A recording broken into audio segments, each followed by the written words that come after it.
এবং পতনের আগের মুহূর্তগুলোতে আপনারা যদি দেখে থাকেন, হাসিনা এবং তার যে ল্যাসপেন্সার ক্যাবিনেট ছিল তারা কিন্তু বিভিন্ন হাসপাতালে গিয়ে গিয়ে ওই আহত লীগদেরকে দেখেছে।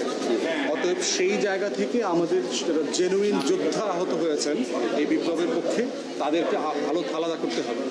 দ্বিতীয়ত হচ্ছে যে আমরা উপদেষ্টাদেরকে বারবার বলবার পরেও এটা হচ্ছে না, তার বড় কারণ হচ্ছে আমলারা।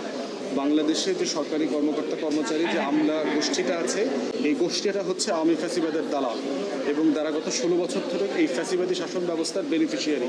তাই আমরা বারবার বলেছি যে অত্যন্ত অপেশাদার সুলভভাবে এই পুরো বিষয়টাকে হ্যান্ডেল করা হচ্ছে। আমরা বলেছি যে সরকারি গণতদন্ত কমিশন করতে করা হয়নি। গণতদন্ত কমিশন করলে সেখানে এই গণঅভ্যুত্থানের প্রত্যেকটা বিষয় আলাদা আলাদা করে আলোচিত হইত। কোথায় কোথায় গ্যাপস আছে, স্বাস্থ্যসেবা খাতে কোথায় গ্যাপস আছে, গণকবরে কী করা দরকার ছিল, তদন্ত করবার ব্যাপারে কী করা দরকার ছিল, ফরেন্সিক এভিডেন্স করবার ব্যাপারে কী দরকার ছিল, হাসপাতালগুলো যারা চিকিৎসা দেয় না জুলাই আগস্টে তাদের ব্যর্থতার দায়গুলো কোথায় ছিল, পুলিশ, গোয়েন্দা সংস্থা, সশস্ত্র বাহিনী কে কী রোল প্লে করেছে, পুরো গল্পটা জাতির সামনে পরিষ্কার হইত। কিন্তু এই ব্যুরোক্রেটরা, আমলারা এবং অথর্ব কিছু উপদেষ্টা আছে এবং যে সকল উপদেষ্টারা এই গণ অভ্যুত্থানের জন্য এক ফোঁটা ঘাম ঝরান নাই, তারা এটাকে সিরিয়াসলি নিচ্ছেন না।